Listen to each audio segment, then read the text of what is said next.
Link TV, connecting you to the world. Link TV is viewer supported. Watch more at linktv.org. Today on Earth Focus, Dailes Judge, Oxfam's Humanitarian Program Coordinator for Zambia, speaks about the impact of climate change on Africa and how Africans themselves are adapting. Coming up on Earth Focus.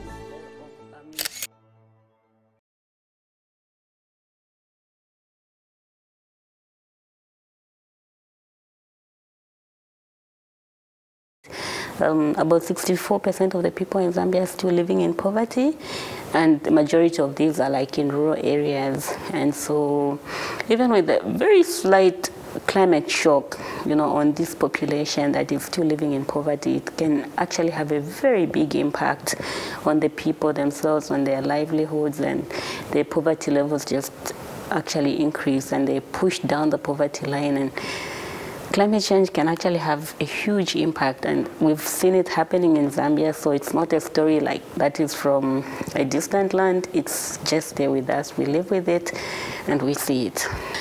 Zambia is now experiencing flooding in areas that normally don't get flooded, and so people have to relocate to higher grounds, for example, where they can have a measure of safety and continue with their life until such time that the water recedes and they're able to go back to their original homes. We also have things like water management.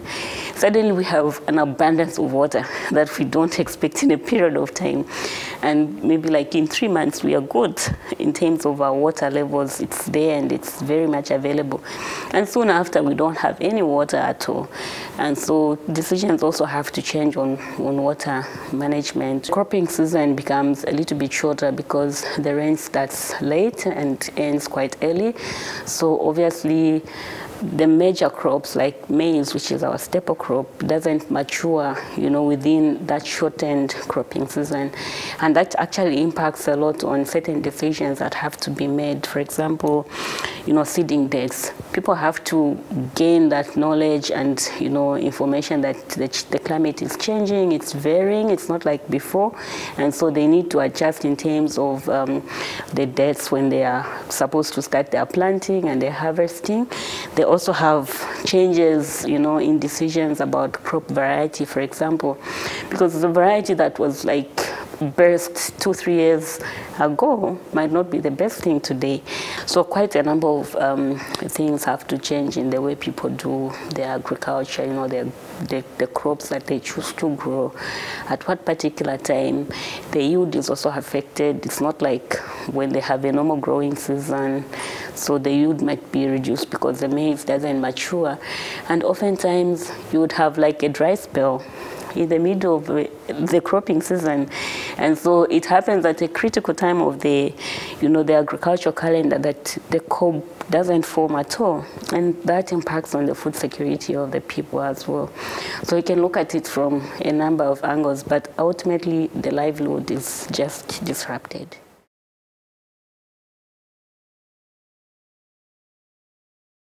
We can do something, better planning, better direction of our resources, I think, better commitments that are really binding can also help, and just the people themselves holding their governments to account. I think that's the key thing.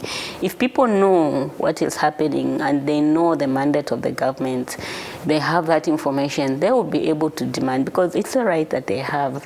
And so they can only be able to claim that right or demand that right if they are aware of what their rights are. It all starts with having the knowledge and understanding, and sending it to the lowest levels in the best way that they can understand it, so that they should see these trends that we are actually seeing. They should know what the drivers of climate change are, and they should know how they are impacted upon. And then they can actually say, if this is what is happening and my right is still to have a secure life and livelihood, then somebody ought to do something. So jointly, the citizens and the governments should be able to do that. But it can only start with somebody being accountable, for the various actions that we take. Oxfam, together with other NGOs in Zambia, has actually formed like a network of civil society organizations working on climate change. So different aspects of climate change according to how best they understand it.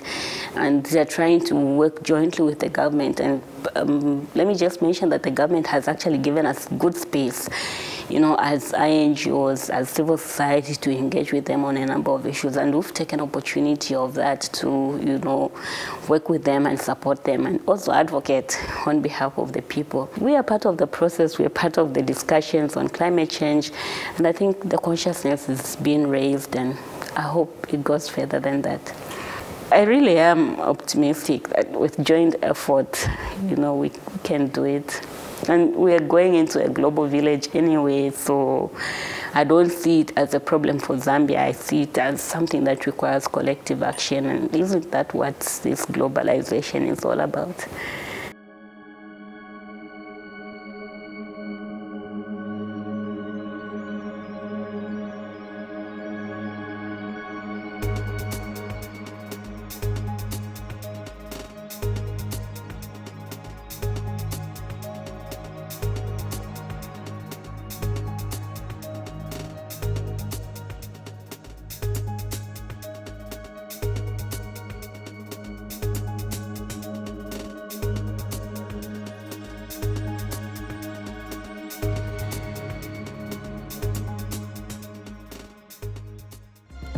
Link TV is the only U.S. network dedicated to global and national news, uncompromising documentaries, and diverse cultural programs.